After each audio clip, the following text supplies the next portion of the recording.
Well, good morning and welcome to Redemption. I want to thank you for bringing the church inside of these walls this morning.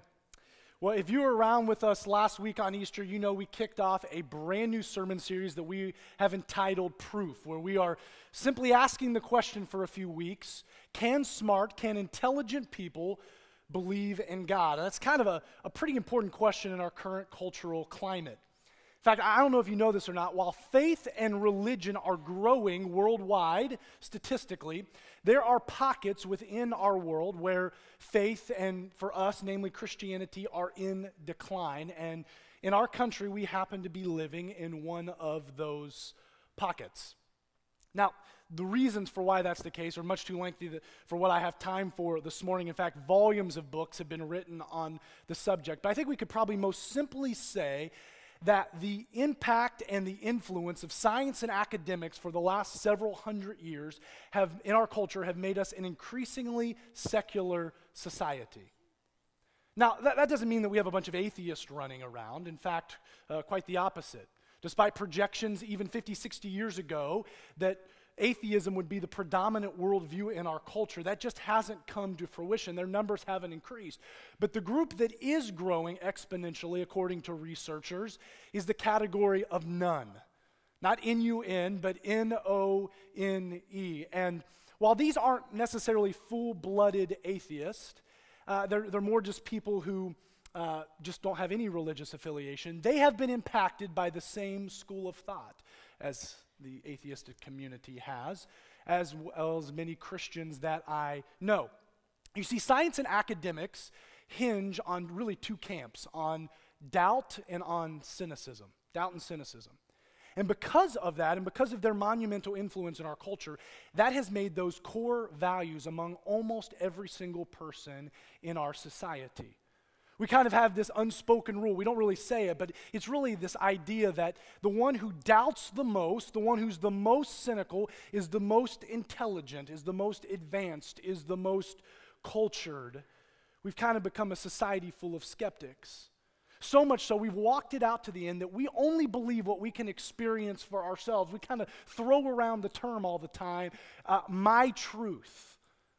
And we actually, you see them, they're bestsellers in the nonfiction section. We celebrate them on television, what we call deconstruction stories of people who want to talk about their doubt and all their cynicism towards religious and social structures, and that they've pushed those away, the oppressive nature that limited their freedom to find their truth, to find what they wanted to do, and we all applaud it. And anybody who's not living in that rhythm is just kind of behind. They're primitive. In fact, I recently heard a story from some friends of ours who have a daughter and son-in-law who live in Boston, and their daughter is one of, if not the only Christian in her entire workplace. And one of her coworkers found out about her faith and in an interaction kind of had this condescending response. She said, "Oh, that's adorable. Like, you're just so naive. You're just so backward. Once you get a little bit more cultured, once you get a little bit more advanced, you'll leave all of that behind." And it's for that very reason that we're doing this sermon series. We're not trying to act like martyrs or try to create an us versus anybody mentality, but we want to stop and have a conversation challenging the notion that those who have a belief in a higher power, namely Christianity, are irrational, or that somehow we've left our intellect at the door. While we definitely have faith, and we're quite honest about the fact that we have a lot of faith, there are some very rational reasons for our belief. In fact, Daryl kicked us off last week in this series talking about kind of the linchpin of our entire faith, the evidence from the resurrection of Jesus Christ, that if he did die and rise from the dead, as some of the evidence seems to point to, then he is who he said he is, namely he is God, and we need to listen and follow after what he said.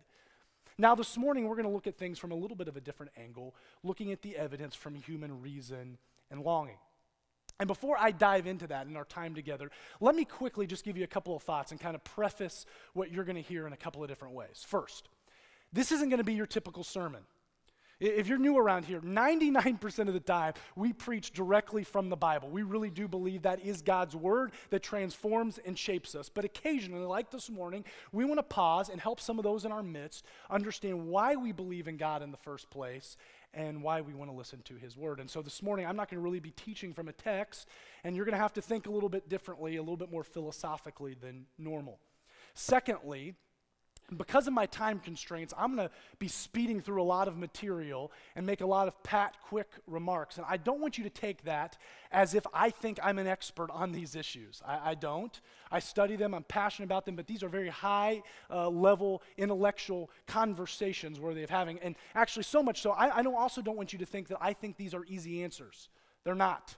These are very complex discussions that we're having. I'm merely touching on some of these things. I think you need to go and research and explore these ideals on your own. But what I'm merely trying to do this morning is flip the script and poke holes in kind of this idea in our cultural mindset to get you thinking. Namely, I think we need to doubt the doubters. We also need to be cynical of the cynics. We need to hold them to the same criteria that they want to hold religion and Christianity to. And real quickly, thirdly, the whole point of this message is that I merely just want to help you understand how a Christian reasonably comes to believe and have faith. Let me say that again. The whole point, very simple, is just for you to understand how a Christian can reasonably come to have faith and believe. 1 Peter 3:15, Peter reminds us, if someone asks you about your hope as a believer, always be ready to explain it. And in our current cultural climate, this means challenging some of the secular ideals that are so prevalent and rooting our faith in some reasonable explanation. And that's what we're going to be trying to do.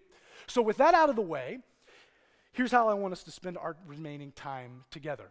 Author and minister Tim Keller, great intellectual thinker, says that a person can come to reasonably believe and have faith in Christianity for three things, out of three reasons. The first, the faith it takes to doubt it.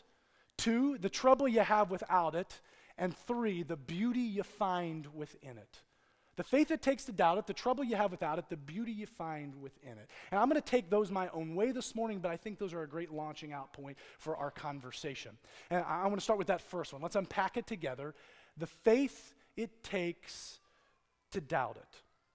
You see, despite an attitude of the contrary by those in kind of the scientific and academic community, even those who doubt and who place their hope and their focus in those things still live with an unbelievable amount of faith.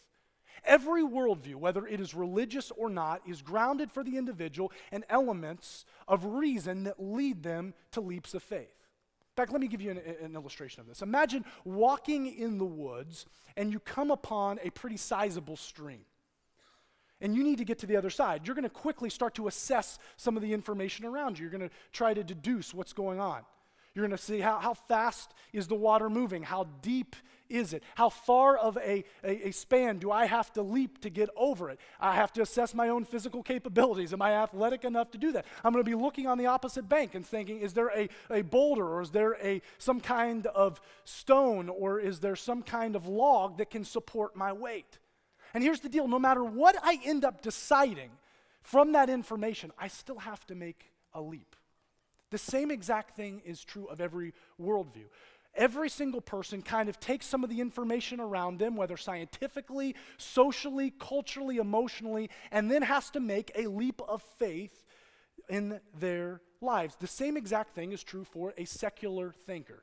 In fact, let me just highlight, I have many more I could, but let me highlight a few examples of this from a secular mindset of where they have to have faith as well. For instance, here's one, is existence and origins. Or we could ask the question, why is there something instead of nothing? You see, secular people, individuals who depend on science to answer this question, have to have as much, if not more, faith than the Christian to answer it. I mean, science is a wonderful tool. We love it as Christians. It is a great tool for gaining knowledge in those things that can be observed and explained with a naturalistic explanation.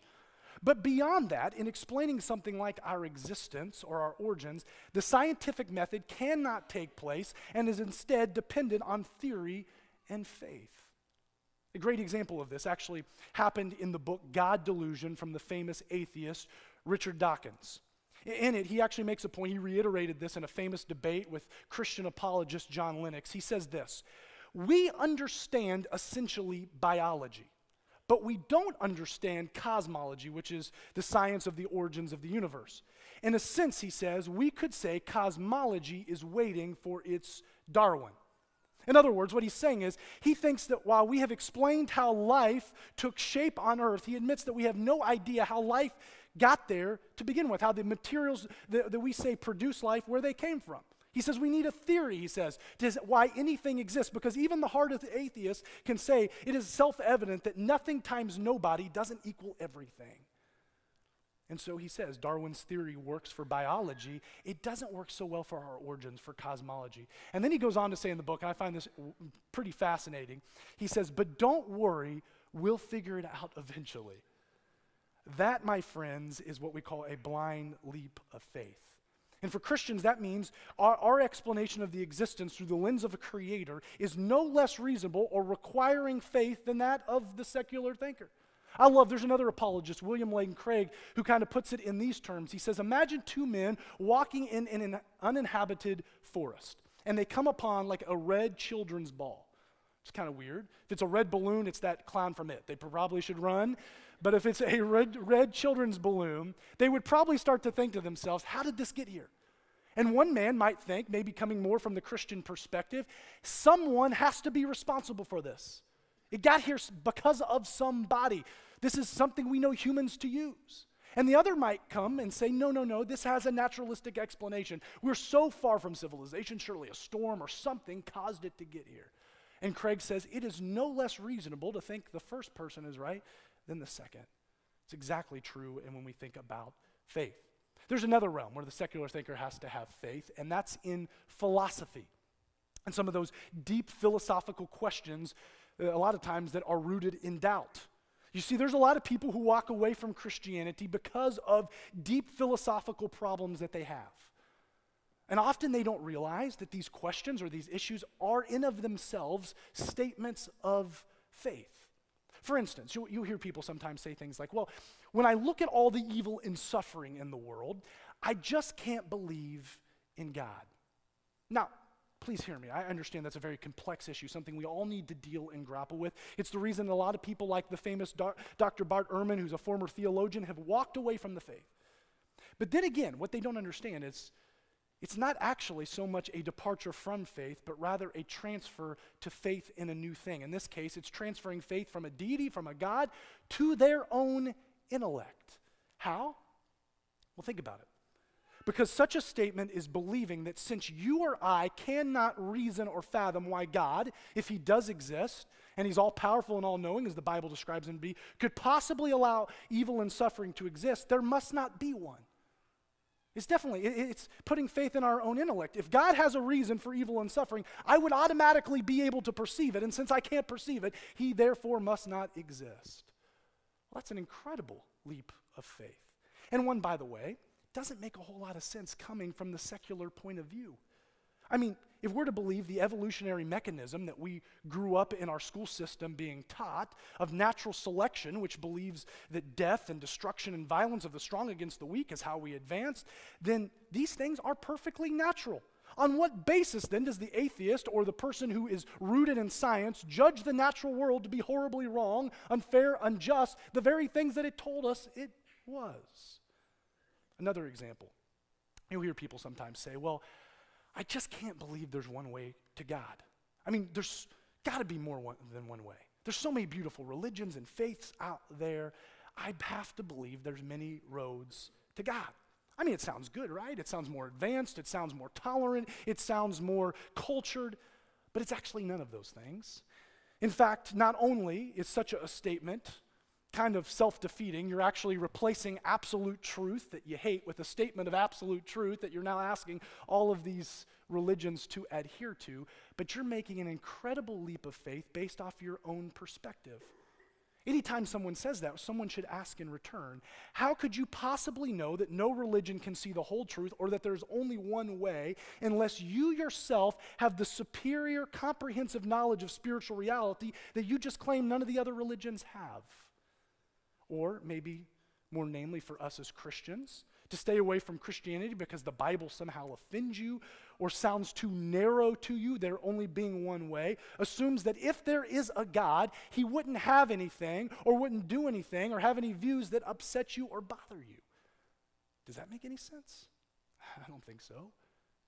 There's a third area where it takes belief apart from Christianity to believe in a secular worldview outside of our origins and outside of philosophy, and that's consciousness. And I think maybe this is the strongest argument of them all.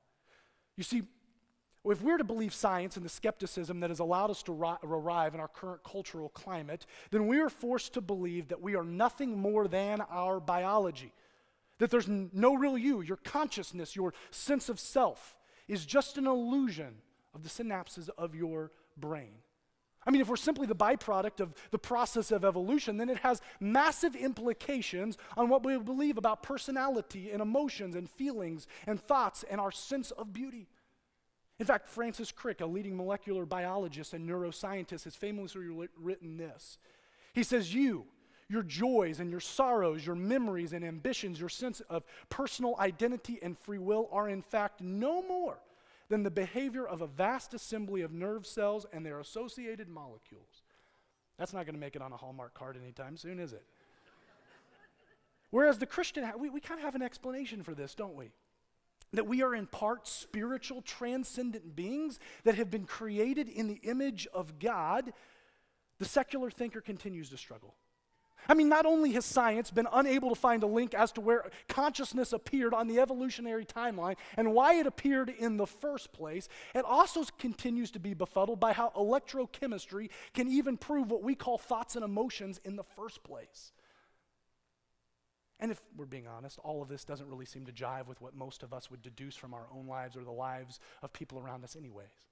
I mean, when I held my daughter in my arms for the very first time, and I was swept over with joy and love and care and purpose, is the most logical explanation that it was nothing more than an illusion produced on a molecular level? When I look out from a mountaintop and I find the scenery beautiful and it hits me deep down inside, is the best explanation that that's nothing more than a smattering of molecules in my nervous system helping me to survive? When I hear a song or I watch a movie that seems to hit on some transcendent truth that's bigger than any one of us, is the most reasonable idea to believe that none of that has real meaning? I don't think so. C.S. Lewis once put it this way in his famous book, Mere Christianity, when he says, a baby feels hunger. Well, there's such a thing as food. A duckling wants to swim. Well, there's such a thing as water. A man feels sexual desire. Well, there's such a thing as sex. If I find in myself a desire in which no experience in this world can satisfy, the most probable explanation is that I was made for another world. And oh, by the way, all of this other stuff aside, if we're nothing more than electrochemistry and our consciousness is nothing more than an illusion, then how does the scientist reason in the first place? If we can't trust the minds that gave us the theory of evolution and naturalism, then naturalism undermines itself to begin with. So, yes, there is faith all over the secular worldview. That's how a Christian can reasonably believe. Number one, that there is a faith that it takes to doubt it. But number two, there's a second thing that I want to point out that I highlighted at the beginning. The trouble you have without it. The trouble you have without it. Many people who come to Christianity do so because they begin to see the difficulty you have living without it. Now, I don't want to spend as much time on this point as I did on the first one, though I could, but I quickly want to point out two things that I think you need to chew on and think about underneath this point. And the first one is this. Without faith, specifically Christianity, you have a major problem with morality. You have a major problem with morality. You see, it's a problem that hits people on both sides of the secular thinking spectrum, from those who are atheists all the way to those who categorize themselves as nuns, who have no religious affiliation. In fact, let me help you understand. On the science atheist side of the spectrum, we have to think, if we're nothing more than biology, the byproduct of evolution, morality really doesn't make a whole lot of sense, does it? I mean, science is constantly trying to develop theories as to why morality or moral feelings are inside of the human being, many of them believing that it's a human invention along the evolutionary timeline where our bodies genetically decided it was better for our species to feel these things and care for one another. And not only does such a theory have absolutely zero evidence, it's limited anyways. For instance, yes, okay, we've got moral feelings, but how does science explain moral obligation?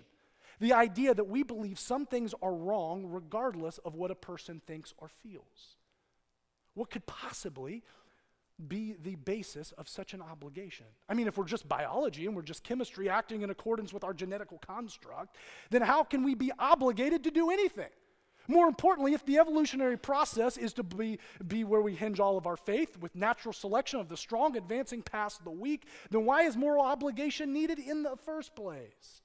Why can't cannibals eat other people and we all be okay with it? Why can't a rapist or a pedophile act in accordance to their disordered feelings or desires? Why can't Harvey Weinstein do what he has done?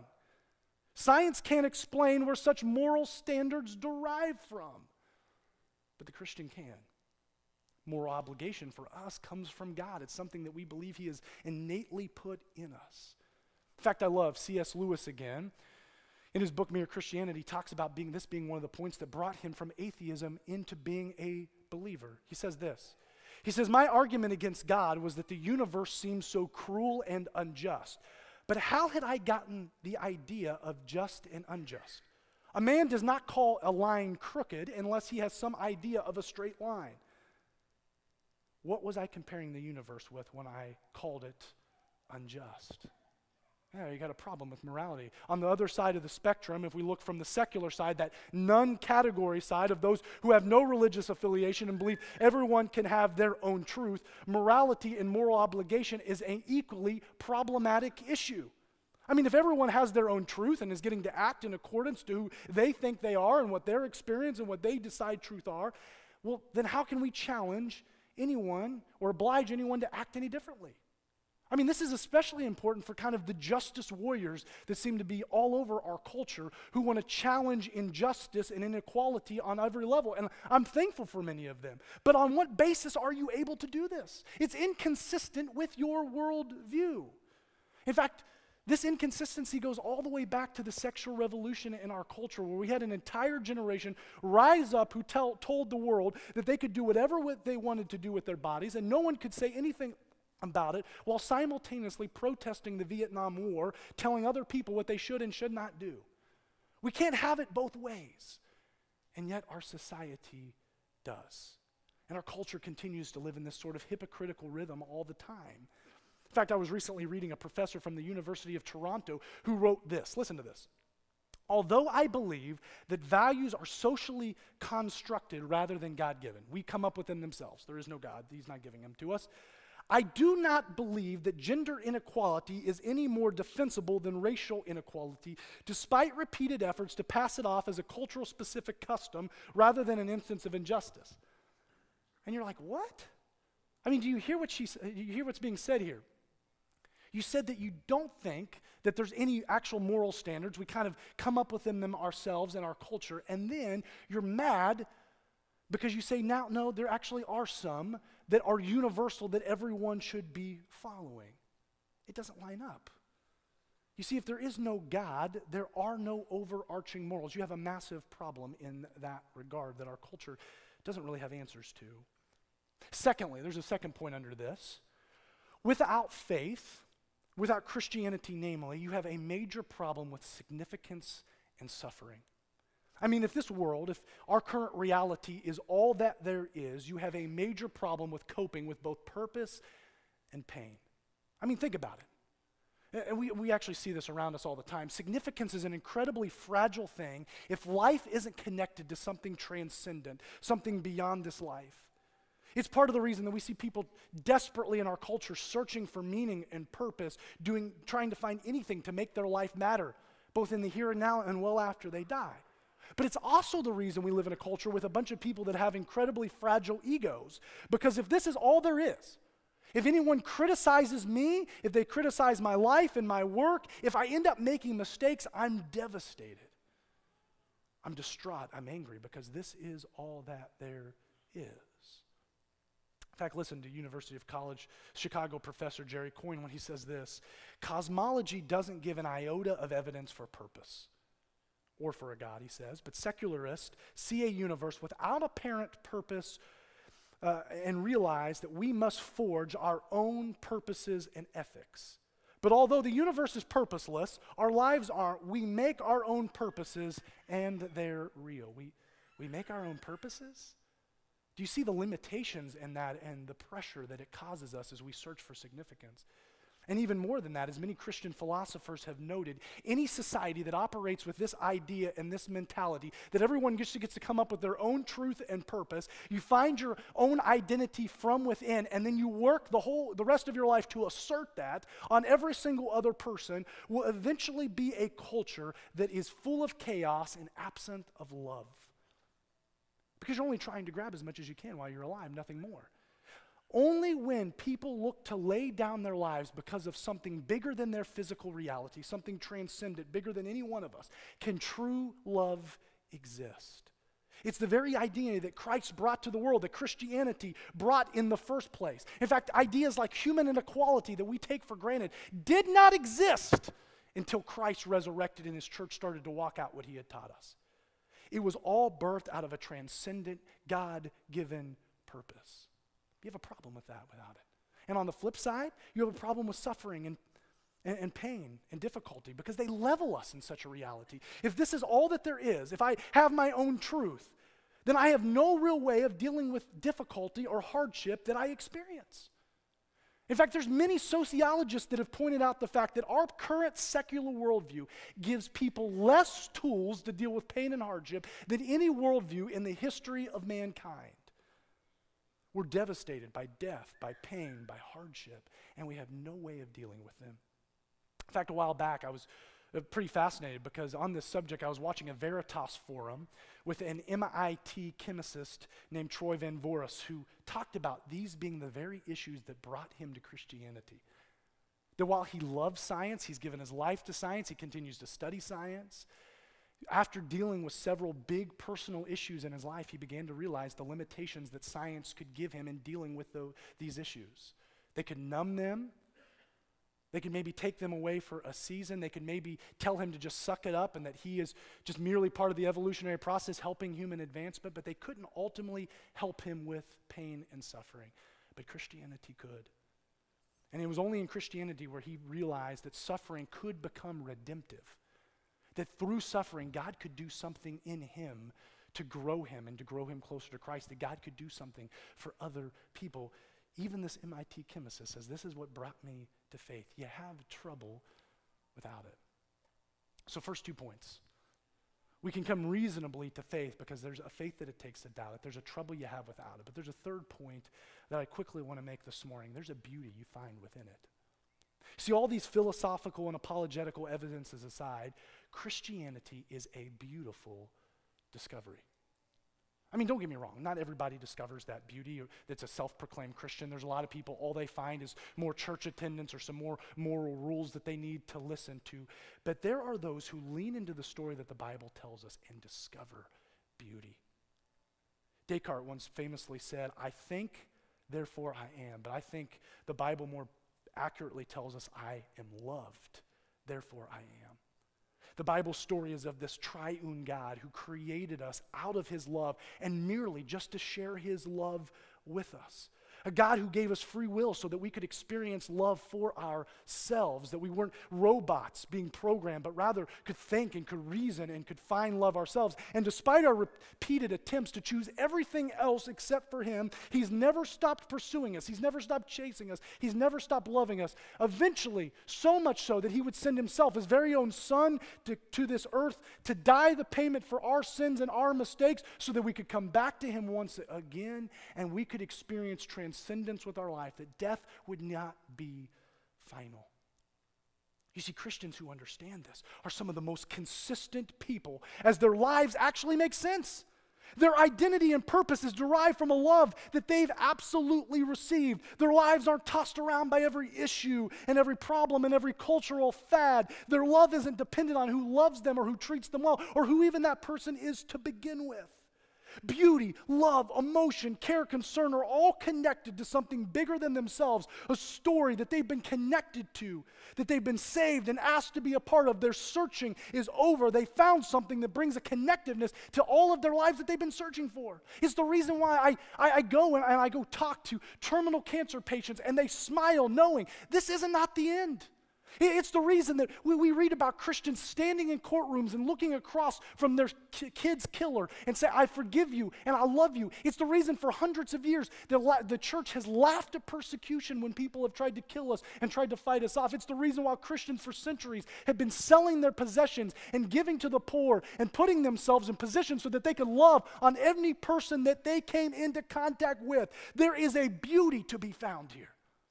And those throughout the centuries who have come to Christianity have discovered that it is a beautiful, maybe the most beautiful discovery. So yes, when we put all this together, it's pretty reasonable for us to begin to say, yeah, we've got faith. When I begin to realize the faith that it takes to doubt it, the trouble you have without it, the beauty you find within it, yeah, it's makes a lot of sense. We're not leaving our intellect at the door. We're not a bunch of primitive morons. No, there's some good truth here. In fact, compare this, all of this, to something I recently watched. There's a band I really love called, it's an artist and his band, Nathaniel Rateliff and the Night Sweats, which, what a band name, the Night Sweats. But they recently put out an album that I really like, and he's the furthest thing from a Christian. But I was watching this video of their creative process. The band went to New Mexico to a ranch for a while just to write. And Rateliff himself talks about what he'd do every day. And he says in this documentary film, he says, I woke up every morning and I'd go for a swim and I'd begin to talk to the greater nothingness out there. And I'd ask it, what do you have for me today? Found it talk about irrational. I found it kind of comical.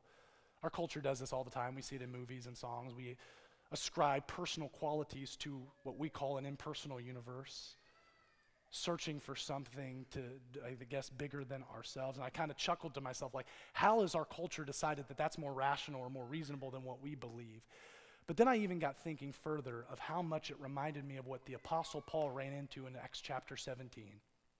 When he stood with the greatest thinkers of his day on the Areopagus, on the Acropolis of Athens, Greece. And he laughed and he said, you think you're such great thinkers. I actually just saw a statue, a shrine to an unknown God. That doesn't make a lot of sense, does it? He says, in fact, let me tell you the name of that God. I know him. In a similar way, I wish I could meet Rateliff sometime and say, you know what, I actually know the name of that greater nothingness you talked about. Just like Moses, who looked into something that didn't seem to make a whole lot of sense, and he got a response from a God of the universe who said, I am. I'm the Alpha, the Omega, I'm the beginning and the end. I've always been, I always have been. And I created you to long for me. To long for me to such an extent that you're willing to ascribe personal qualities to nothing, because you want me to exist so badly. Man, if you're a skeptic on either one of our campuses or listening to this online, I want you to know, man, we're not trying to shame you for your doubt. Doubt's a great part of the faith process, but what I would tell you is lean into that and start to ask some questions and not act like this is totally unreasonable, because it's not. And I think in the process, you're going to find a God who's speaking to you, who wants to know you, who's been there all along, that you've been longing and craving for, and he's going to answer you back. Let's pray. God, thank you so much that you have created us with free will, that we do have minds to reason and to know and to discover who you are. God, your word tells us in Romans chapter 1 that you have put those proofs, you've put evidences all around us to know that you're real and that you exist. And sometimes because of our hardened hearts, or because we get swept up with the cultural thinking of the day, we miss out on those evidences. But I pray, God, that even through a conversation like this morning, that maybe, just maybe, you could wake somebody up to who you are and how much you want to know them and how reasonable it really is to make that leap of faith. God, more than anything, we're thankful for Jesus, who is the very reason that we can know you, that we can pursue you, and we know that our lives are more than just the here and now and are transcendent. God, we thank you for all that, and we pray this in your name. Amen.